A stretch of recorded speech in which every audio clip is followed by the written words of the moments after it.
हमने अभी कुछ दिनों पहले राष्ट्रीय कला मंच के तत्वाधान में स्वतंत्रता सेनानियों की पोस्टर प्रतियोगिता और उसकी प्रदर्शनी लगाई थी। पूरा देश आज़ादी का अमृत महोत्सव बना रहा है, 75 साल आज़ादी के उत्सव के रूप में बना रहा है। इसी के मद्देनज़र हमने भी प्रयास किया कि कॉलेज कैंपसों तक इस कार्यक्रम को ले जाया जाए और एक उत्सव का माहौल आज़ादी के प्रति बनाया जाए, जिसको लेके कल एनएसयूआई के छात्रों ने उस प्रदर्शनी का विरोध किया कि उन्होंने वो आज़ादी का अमृत महोत्सव कैसे बनाया।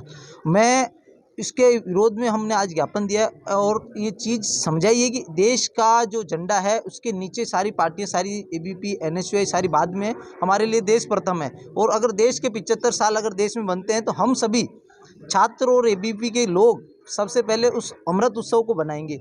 इसका इन्होंने विरोध किया।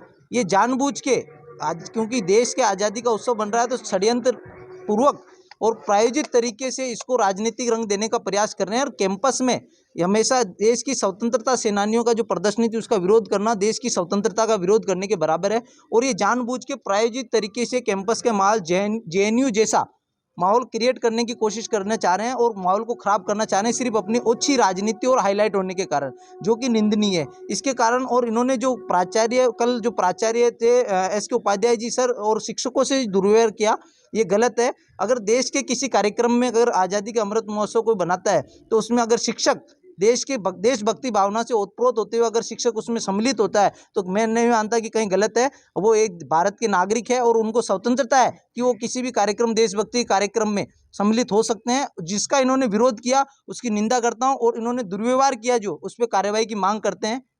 विकास गोरा, महानगर मंत्री, एबीवीपी।